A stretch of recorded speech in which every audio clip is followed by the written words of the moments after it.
Number ہے ایشور واہ گرو اوم. اب دیکھیں نا یہ دوسرے ریلیجنس کے بھی باطل خداؤں کو ڈالا ہوا ہے یہاں پہ.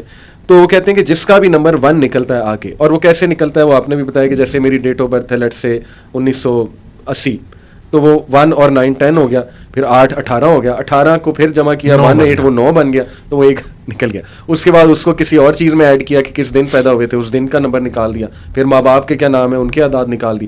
وہ کرتے کرتے کرتے کرتے جیسے آپ نے کہا وہ ساری سمیشن کرتے کرتے وہ ایک کوئی ایسا نکال دیں گے جس میں وہ اس بندے کو کچھ بتانا چاہ رہے ہیں پازیٹیو کوئی بات کہ اچھا جی یہ سب ملا کے آپ کا 1 نکلا ہے, تو آپ 1 ہو تو آپ میں یہ پازیٹیو ایٹریبیوٹس ہیں, اگر آپ 1 نہیں ہو تو پھر آپ میں یہ نیگیٹو ایٹریبیوٹس ہیں. اسی طرح نمبر 2 جو ہے شیخ, یہ بھی اسی طرح وہ نکالتے ہیں. اور دیکھیں انہوں نے یہ جو ویب سائٹ ہے, اس ویب سائٹ کا کتب سے ریلیٹڈ ویب سائٹ آل کتب نام ہے, تو اس ویب سائٹ پہ انہوں نے محمد صلی اللہ علیہ وسلم کے نام کا ٹوٹل کر کے 2 نکالا ہوا ہے, ڈیجٹ 2.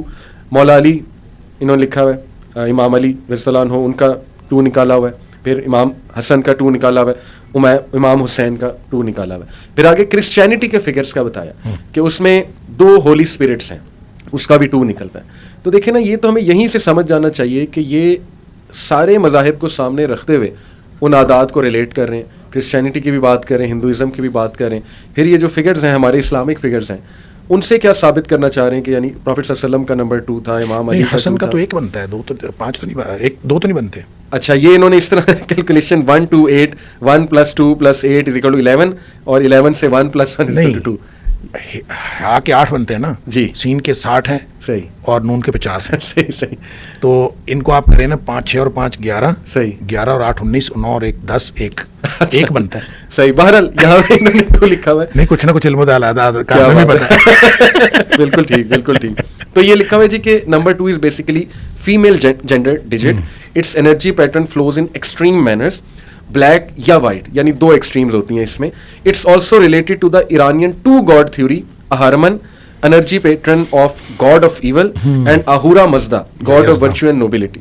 تو یہ دیکھیں ان سے ریلیٹ کیا جا رہا ہے ان نمبرز کو جو فالس گاڈز ہیں, اور یہ لوگ پوزیسو ہوتے ہیں اپنے ریلیشنز کے بارے میں وغیرہ وغیرہ. آگے پھر انہوں نے سارے ایٹریبیوٹس لکھے. پھر نمبر 3 کا انہوں نے پورا بتایا کہ نمبر 3 کیا ہے. دنیا میں جتنے باطل خداؤں کے تصورات ہیں وہ اس کے ساتھ جڑے ہیں, اس کے ساتھ جڑے ہیں, اندازہ کر لیں. اصل بات یہ ہے. پھر اگر شریعت محمدیہ سے کفر نہیں کیا تو اور کیا کیا؟ اللہ, بولے یہی تو نبی کریم صلی اللہ علیہ وسلم فرمایا کہ جس نے ان چیزوں پر یقین کیا فصدقہ, اس نے اس کو یقین کر لیا, تصدیق کر دی. تو تصدیق کرنے کے بعد پھر شریعت کا تو انکار ہو گیا. صحیح. اس لیے اس کو حرام قرار دیا گیا. ایسے ہی. اب جیسے نمبر 3 کو یہ لکی نمبر کہہ رہے ہیں کہ بہت اچھا نمبر ہے, جیسے کہتے ہیں کہ دا ورڈ اللہ, اس کا نمبر 3 ایسے بنتا ہے کہ 6 تو 6 + 6 جو ہے یہ 12 بن گیا, 1 + 2 جو ہے یہ 3 بن گیا, تو یہ 3 ہے. اس کا مطلب ہے کہ یہ اللہ کا کنیکشن انسان کے تینوں حصوں سے ہے. وہ 3 حصے ہیں, the body, the civil, the spirit. یعنی نعوذ باللہ یہ تو پھر وہ وحدت الوجود کی طرف بات لے جائی جا رہی ہے, بلکہ پینتھیزم کی طرف کہ اللہ کا پارٹ انسان میں موجود ہے. تو یہ بھی صاف واضح ہو رہا ہے کہ کتنی غلط چیز ہے. تو اس طرح دیکھیے پھر آگے سیٹینک نمبرز ہیں 666, وہ نمبر آف دا بیسٹ اسے کہتے ہیں, یا شیطان کا سمبل کہتے ہیں 666 کو. پھر یہ کہ 911 کی پوری سائنس نکالی ہوئی ہے, جیسے یہ جو ورلڈ ٹریڈ سینٹر پہ ہوا تھا اٹیک 911 کہتے ہیں اسے, سپٹمبر کی 11 تاریخ کو.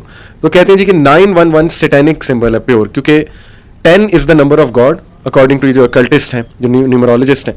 9 سے جب آپ 11 پہ شفٹ ہوتے ہو تو آپ گاڈ کو بائی پاس کرتے ہو اور آپ شیطان کو جو ہے وہ پکارتے ہو. مطلب یہ کس طرح کی عجیب و غریب چیزیں ہیں, اب پتہ نہیں ان میں کتنی حقیقت ہے, لیکن یہ صاف نظر آ رہا ہے ڈارک سائنس ہے. اصل میں جو علم الاعداد یا علم نجوم کو ماننے والے عوام الناس ہوتے ہیں نا جی, وہ ان چیزوں سے آگاہ نہیں ہوتے. صحیح. اور نہ ہی ان کو ان چیزوں سے کنسرن ہے. صحیح. ان کو یہ کنسرن ہے کہ آپ ان کے بارے میں کچھ بتا سکتے ہیں. صحیح. بس آپ کسی بھی آڈینس کے اندر آپ ذرا سا کسی کو کہہ دیں کہ مطلب یہ تو نا لوگوں کا طریقہ واردات ہے. صحیح. مطلب میں کسی گھر میں گیا تو میرے ساتھ ایک آدمی تھا, اس نے یوں کر کے دیکھا, اس نے کہا آپ نا گھر میں سورہ الرحمن لگایا کریں, آپ کے گھر میں کچھ ہے. جی. But that's it. آپ کسی کو ایک دفعہ کہہ دیں کہ آپ کے گھر میں کچھ ہے, تو اس کے بعد وہ بندہ اس کے پیچھے ہے. صحیح. وہ آپ سے نمبر لے گا, وہ آپ سے کہے گا بتائیں جناب میں کیا کروں. تو یہ ایک طریقہ ہے. اسی طرح سے آپ کسی کا نام پوچھیں اور نام پوچھ کے یہ علم الاعداد والے یہی کہتے ہیں نا, نام پوچھا اسی وقت عدد نکل آتا ہے. صحیح, ٹھیک ہے, اسی وقت عدد نکل آتا ہے. اور عدد کے بارے میں جتنے اس کے یوں کہہ لیں کہ جو تھیریز ہیں, تھیری کہنا چاہیے نظریات ہیں, وہ سارے جڑے ہوئے ہیں, بتایا ہوا ہے کہ اس کی خصوصیات یہی ہیں. صحیح, لہٰذا وہ فوراً کہہ دے گا اچھا آپ کی خصوصیات یہ ہے. یعنی جو ان علم الاعداد والے 1 سے لے کر 9 تک جو کرتے ہیں اور درمیان میں جو 4-5 کی جو نمبرز ہیں, تو عام طور پہ آپ اگر ان تجربات کو دیکھیں تو آپ کو قریب چیزیں نظر آئیں گی. یعنی یہ کوئی اتنا غلط تجربہ نہیں لگتا. صحیح. لیکن ایشو یہ ہے کہ جب آپ اس کے اوپر یقین کرتے ہیں تو آپ شریعت کے انکاری ہوتے ہیں. جب آپ ان کے اوپر یقین کرتے ہیں تو عوام الناس کو تو بیچاروں کو پتہ ہی نہیں ہوتا. ہم لوگ کلاس میں کھڑے ہو کے ہم ذرا کسی کو کہہ دیں کہ آپ کا نام کیا ہے, وہ کہے فلاں نام. اچھا, آپ ذرا اس طرح کی طبیعت کے آدمی ہیں, بس کافی ہے. اس کے بعد پوری کلاس آگے پیچھے ہوگی, وہ آپ سے پوچھ رہے ہوگی کہ میرا بھی بتا دیں, میرا بھی بتا دیں, میرا بھی بتا دیں. اور یہ انسان کی ایک, میں نے پہلے سائیکی ہے نا, انسان جاننے کی کوشش کرتا ہے, جو اس کو معلوم نہیں ہے وہ چاہتا ہے کہ اس کو معلوم ہو جائے. تو یہ اس سائیکی سے یہ لوگ فائدہ اٹھاتے ہیں. لہٰذا وہ کیفا شناس ہوں یا یہ جو ایون رقیہ کرنے والے بھی لوگوں کی سائیکی سے فائدہ اٹھاتے ہیں, اور اس طرح کا ایک پورا کاروبار چلتا ہے اس کی بنیاد پر. تو میں یہ سمجھتا ہوں کہ جب آپ لوگوں کو صحیح بات بتا دیں گے کہ اس کے اندر حقیقت نہیں ہے, اگر ہے بھی کوئی حقیقت تو آپ کے لیے نہیں ہے. جس کے لیے حقیقت ہے, کسی کو اگر کوئی علم حاصل ہو بھی گیا ہے تو اس کا تعلق کسی معلوم ذرائع کے ساتھ نہیں ہے, وہ قابل اعتبار ہی نہیں ہے. بالکل ٹھیک. قابل اعتبار ہوگا جب وہ معلوم ذرائع کے اوپر ہوگا. اب ذائچہ نکالنا اس لیے نکالا جاتا ہے جی کہ ہم میچ میکنگ دیکھ لیں, اس سے شادی بہتر ہے کہ نہیں. وہ سٹار سسٹم ہے, پھر کینسر کی کیپریکون سے نہیں بنے گی. کیپریکون واٹر ہے, ارتھ ہے, کینسر جو ہے وہ ایئر ہے. ہوا اور ارتھ کا آپس میں تعلق نہیں ہے. وہ آپ کو پتا نا 4 انہوں نے جو انگریڈینٹس نکالے ہوئے, ارتھ, سوئل, واٹر اور پھر فائر اور ونڈ, تو وہ اس طرح سے ریلیشن بناتے ہیں کہ دیکھیں ارتھ کا تعلق ہے واٹر کے ساتھ, تو اس لیے آپ واٹر والے سے شادی کرو. واٹر کو کچھ سٹار سے منسلک کیا ہوا ہے. تو شیخ دیکھیں یہاں پہ استخارہ کتنا انٹرسٹنگ کانسیپٹ ہے. تو استخارے پہ یقین نہیں رکھنا اور اس ذائچے پہ یقین رکھنا, وہ کہتے ہیں, لیکن استخارے کا ہمیں سمجھ نہیں آتی نا, رزلٹ نہیں سمجھنے والے تھے یہاں لاہور میں ہوتے تھے. ہم جب گاؤں میں تھے, میں پرانی بات کر رہا ہوں, جب زمانہ طالب علمی کی, تو وہ نام پوچھ کے نا تو اس کا ذائچہ بناتے تھے. صحیح. تو ہم نے بہت سارے ذائچے ان سے بنوائے, وہ چونکہ واقف تھے اور مفت ذائچے بناتے تھے. ہم ان سے نہ پیسے لیتے تھے نہ کچھ, ہم تو بس ان کو نام بتاتے تھے, ان سے کہتے تھے ذائچہ بنا دیں. وہ بیچارے پورا ایک نا 1.5-2 صفحے کا ذائچہ بنا کے انہوں نے بھیج دینا. ٹھیک. میں آپ کو انٹرسٹنگلی ایک اپنا بتاتا ہوں, انہوں نے میرے ذائچے میں جو لکھا, اچھا میرے ذائچے میں جو لکھا, جس حرف کے ساتھ انہوں نے کہا نا فلاں فلاں حروف کے ساتھ نام شروع ہو نا جی, تو اس کے ساتھ آپ نے شادی نہیں کرنی. اچھا, اللہ. تو فلاں فلاں حروف سے نام شروع, تو آپ نے اس کے ساتھ آپ کی شادی ٹھیک رہے گی. صحیح. تو جن حروف کے ساتھ انہوں نے کہا تھا نا شادی نہیں کرنی, جی, میری شادی اس سے ہوئی. ماشاء اللہ. اور الحمدللہ 33 سال ہو گئے. اللہ اکبر, ماشاء اللہ. اور اب تک تو ٹھیک چل رہی ہے الحمدللہ. الحمدللہ. تو وہ جو ذائچہ تھا کدھر گیا؟ صحیح. مطلب آپ دیکھیں نا, اگر آپ اس پہ یقین کر لیں اور آپ کہیں کہ جناب وہ ذائچے نے ہمیں ایک گائیڈ لائن دے دی ہے, اور اس گائیڈ لائن کے مطابق, نہیں بھائی گائیڈ لائن وہ نہیں ہے. گائیڈ لائن جیسے آپ بتا رہے ہیں استخارہ ہے, آپ استخارہ کریں. استخارے کا مطلب یہ بھی نہیں ہوتا, استخارے کا یہ جو مفہوم آپ نے کہا نا کہ لوگ کہتے ہیں معلوم نہیں ہوتا, کس نے کہا ہے معلوم ہونا ضروری ہے؟ صحیح. استخارہ کا مطلب ہے اللہ سے خیر طلب کرنا. سبحان اللہ. آپ نے کام کرنا ہے, آپ نے اللہ سے خیر طلب کی, یا اللہ یہ کام میرے لیے بہتر ہے تو ہو جائے. دعا استخارہ کا یہ معنی ہے. اور یا اللہ اگر یہ کام میرے لیے بہتر نہیں ہے تو تو رکاوٹ ڈال دے, دور کر دے اس کو مجھ سے. اچھا, اب اس کے بعد وہ جو کام آپ کرنا شروع کر دیں. استخارے کا مفہوم یہ ہے کہ آپ استخارہ کر کے اللہ سے دعا مانگ کے وہ کام کرنا شروع کریں, ایکشن لے لیں. اگر وہ کام ہوگا تو اس میں اللہ کی مدد شامل حال ہوگی. سبحان اللہ. اور اگر وہ کام آپ کے لیے بہتر نہیں ہوگا تو اس میں کوئی رکاوٹ پڑ جائے گی. اگر رکاوٹ پڑ جائے تو خوش ہو جائیں کہ الحمدللہ اللہ تعالیٰ نے بچا لیا. اور اگر رکاوٹ نہیں پڑی, کام ہو گیا, تو انشاءاللہ اس میں اللہ کی مدد شامل حال. استخارہ کا مطلب تو یہ ہے. ہاں بعض اوقات اللہ تعالیٰ رکاوٹ ڈالنے کے لیے آپ کا ذہن چینج کر دیتا ہے, بعض اوقات خواب کے ذریعے سے بتا دیتا ہے, بعض اوقات کوئی اور انڈیکیشن ہو جاتی ہے. یہ ٹھیک ہے, انڈیکیشن ہو جاتی ہے لیکن ضروری نہیں ہے. آپ استخارہ کریں, لہٰذا استخارے کے ذریعے سے پتہ لگ جانا یہ کوئی ضروری نہیں ہے. آپ استخارہ کریں اور گو ہیڈ بس, اور آگے چلیں. بہت سالڈ یہ تو کنسیپٹ ہے. آخری چند سوالات کے, نحوست کا کنسیپٹ, یعنی ایک خاص دن کو منحوس سمجھنا, ایک خاص ڈیٹ کو منحوس سمجھنا, اس کی کوئی شریعت سے بھی دلیل ملتی ہے کہ کچھ دن منحوس ہوتے ہیں؟ بالکل. اچھا. منحوس دیکھیں, بہت سارے دن برکت والے دن ہوتے ہیں. جمعے کا دن برکت والا دن, صحیح, جمعے اور جمعے کی رات کی درمیانی رات برکت والی, پھر جمعے کے دن ایک ایسی گھڑی ہے صحیح جو برکت والی گھڑی ہے, اس میں دعائیں قبول ہوتی ہیں. پھر نبی کریم صلی اللہ علیہ وسلم نے فرمایا ہر رات میں ایک قبولیت کی گھڑی ہوتی ہے. پھر جو رات کا تیسرا پہر ہے, پچھلا حصہ, اس اللہ تعالیٰ آسمانی دنیا پہ آ جاتے ہیں. یہ مبارک گھڑی ہے. اچھا, یہ مبارک اور منحوس کا تعلق تو ہے. رمضان مبارک مہینہ ہے, رمضان مبارک ہے. اچھا, یہ چیزیں ٹھیک ٹھیک, لیکن ایک اس کا مطلب یہ نہیں ہے کہ باقی دن منحوس ہیں.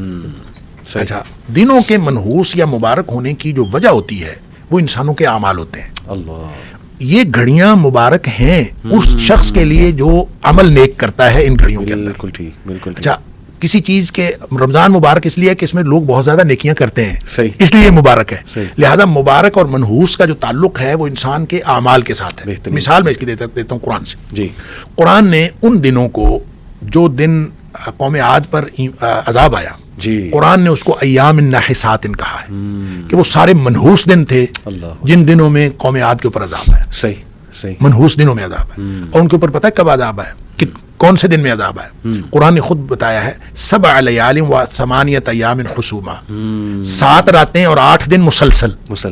اب آپ بتائیں 7 راتیں اور 8 دن مسلسل عذاب آیا ہے. اس میں جمعہ بھی ہے, اس میں جمعرات بھی ہے, اس میں بدھ بھی ہے, اس میں ہفتہ بھی ہے, اس میں اتوار بھی ہے. اس میں سارے دن منحوس ہو گئے. اللہ, اس لیے منحوس ہو گئے کہ ان کے کرتوت ایسے تھے, ان کے کرتوتوں کی وجہ سے ان کے اوپر عذاب آیا, ان کے لیے وہ منحوس ہو گئے. جو لوگ نیک عمل کریں گے ان کے لیے مبارک ہے. اس لیے مبارک, برکت اور نحوست کا کانسیپٹ بالکل شریعت کے اندر ہے, لیکن اس کا تعلق انسان کے عمل کے ساتھ. انسان جن اعمال کو اللہ تعالیٰ کی توحید کے لیے اور اللہ تعالیٰ کی بندگی بجا لانے کے لیے استعمال کر لیتا ہے وہ مبارک ہیں. اور جو انسان کے وہ گھڑیاں اور وہ اوقات جو اللہ تعالیٰ کی بندگی کے بغیر گزر جاتے ہیں وہ منحوس ہیں. لہٰذا نحوست پیدا کرنا یا برکت پیدا کرنا انسان کے اپنے ہاتھ میں ہے, اور وہ عمل کے ذریعے سے ہے برکت پیدا ہوتی ہے, اور عمل کے ذریعے سے نحوست پیدا. یعنی آپ دیکھیں لوگ اپنے اعمال کو نہیں دیکھتے اور جادو پہ ڈال دیتے ہیں کہ جی جادو ہو گیا, یا یہ کہ نظر بد ہو گیا. حالانکہ حقیقت ہے, لیکن ہر چیز اس پہ ڈال دینا, یہ دیکھنا ہی نہ کہ گھر کا ماحول خراب شاید میرے اعمال نے کیا ہوا ہے. جادو ہم خود کر رہے ہوتے ہیں نا, جادوگر تو ہم خود ہوتے ہیں. نہ نماز پڑھنی, نہ اپنے پاکیزگی کا خیال رکھنا, نہ طہارت کا خیال رکھنا, اور نہ اپنے اللہ کا ذکر کرنا. 3 باتیں ہیں قرآن نے کہا ہے یہ زندگی کی کامیابی کا علاج, یا اس کو اصول علاج کہہ لیں. قد افلح من تزکا وذکر اسم ربہ فصلی. 3 باتیں ہیں, پاکیزگی, نماز اور اللہ کا ذکر. کیا بات, اگر یہ 3 چیزیں کر لیں گے تو آپ کامیاب ہیں, اور یہ شیطانی قوتیں آپ کو کوئی نقصان نہیں پہنچا سکتی. اور اگر آپ یہ تینوں چیزیں نہیں کرتے, دیکھیں آپ کا عقیدہ پاک ہونا چاہیے, آپ کا جسم پاک ہونا چاہیے, کپڑے پاک ہونے چاہیے, گھر پاک ہونا چاہیے, جس بستر پہ سوتے ہیں وہ پاک ہونا چاہیے, سارا ماحول آپ کا پاک ہونا چاہیے, اس کو پاک کر لیں.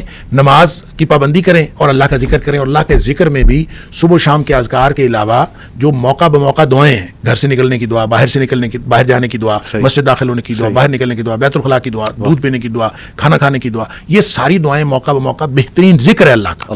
اگر آپ یہ ساری سب چیزوں کی پابندی کرنا شروع کر دیں, اور نماز آپ پڑھتے ہیں, پاکیزگی کا آپ اہتمام کرتے ہیں, وضو آپ کا ٹھیک ہے, غسل آپ کا ٹھیک ہے, تو پھر اس کے بعد آپ کو پریشانی کس بات کی؟ اللہ نے گارنٹی دی قد افلح, کیا بات, وہ یقیناً کامیاب ہو گیا. تو وہ ہم کرتے نہیں ہیں. تو ناپاکی اور نماز ہم نے نہیں پڑھنی, ناپاکی میں ہم رہتے ہیں, اور ذکر اللہ کا ہم نے نہیں کرنا, تو شیطان تو ہم خود ہوتے ہیں اس وقت. اس وقت شیطان کو آنے کی ضرورت نہیں ہے, اور خود ہم نے نحوست کریٹ کی ہوتی ہے, نیگیٹیوٹی حاوی کی ہوتی ہے. گھر کے اندر 10 سال سے بڑا بچہ ایک بھی اگر بے نمازی ہے نا, اس کی نحوست سارے گھر میں پڑتی ہے. لہٰذا یہ ہو نہیں سکتا, وہ تھوڑی ہو سکتی ہے, زیادہ ہو سکتی ہے. تو وہ آپ نحوست خود پیدا کر رہے ہوتے ہیں. اور اس نحوست کو دیکھیں, 2 طرح کے لوگ ہیں جن کو شیاطین کچھ نہیں کہتے. ایک تو وہ جو شیاطین والے کام کر رہے ہیں ان کو وہ کچھ نہیں کہتے, وہ کہتے ہیں یہ تو ہمارے نمائندے, تو وہ مزے سے زندگی گزار رہے ہیں. ایک وہ ہیں جن کا تحفظ اور پروٹیکشن بہت مضبوط ہے, جو گیپ نہیں دیتے, جو ذکر کے اندر, نماز کے اندر, پاکیزگی کے اندر کسی چیز میں گیپ نہیں دیتے. وہ ان کو بھی شیاطین کچھ نہیں کہہ سکتے. بالکل. جو ہمارے جیسے ہیں نا, کسی وقت نماز پڑھ لی, کسی وقت چھوڑ دی, کسی وقت پاکیزگی کا خیال کر لیا, کسی وقت ریلیکس ہو گئے, یہ جو گیپ دینے والے ہیں ان کو پھر شیاطین تنگ کرتے ہیں. اور پھر وہ آپ اس کو نحوست کہیں, آپ جو مرضی کہیں, وہ آپ کا اپنا کیا وہ عمل ہوتا ہے. بالکل ٹھیک.